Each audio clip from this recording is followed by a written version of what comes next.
امشي طيب، امشي ما تقفش قدامي. طب ما تغلطش، انا هقول ده انا حر اقف بالسيجاره ولا لا؟ مش ظابط. حضرتك مش ظابط. لا انا مش ظابط، انت راجل كافر وفاطر. انا كده ماشي لك، تعالى.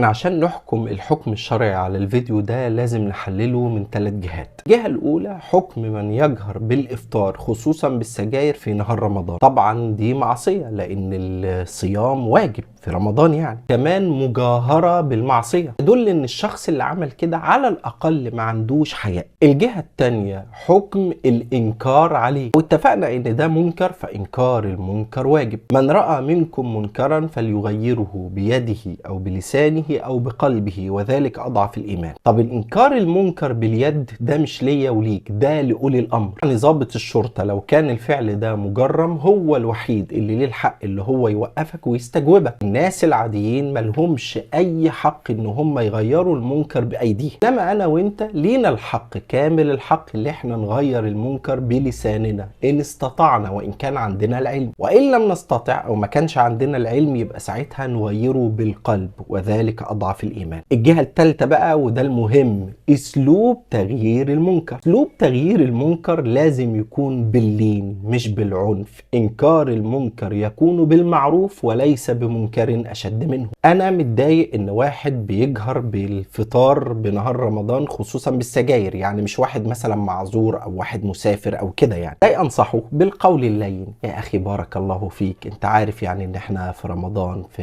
الشهر الكريم، يعني حتى لو عايز تفطر ودي معصية استخبى عشان يبقى يعني في نوع من الحياء وعدم استفزاز الناس. الله يتكسف وقال لي بارك الله فيك وجزاك الله كل خير وطفاها يبقى مشكور وانت خدت اجر هدايته. قال لي مالكش دعوة، اقول له جزاك الله كل خير، انا بنصحك كأخ في الله، واخد بعضي وامشي. انا اروح لشخص وبعد كده انا متضايق ان هو فطران فاسبه واشتمه بامه كمان. ربنا عز وجل لما امر سيدنا موسى وهارون ان هم يروحوا لفرعون، واكيد فرعون اضغى من الشخص اللي بيجهر بنهار رمضان بالسجاير، يعني ده واحد قال انا ربكم الاعلى. ربنا قال لهم فقولا له قولا لينا لعله يتذكر او انا اروح واشتمه واحاول اتعدى عليه واكلمه بنبره كأني أنا بلطجي، مش كأني أنا شخص داعية أو بنصحه باللين، هذا كله أبعد ما يكون عن الدين وعن الإسلام وعن الفقه وعن العلم. ده بيفكرني بتعليقات بعض الناس في حقيقة الأمر. يعني هو ساعات بشوف تعليقات بعض الناس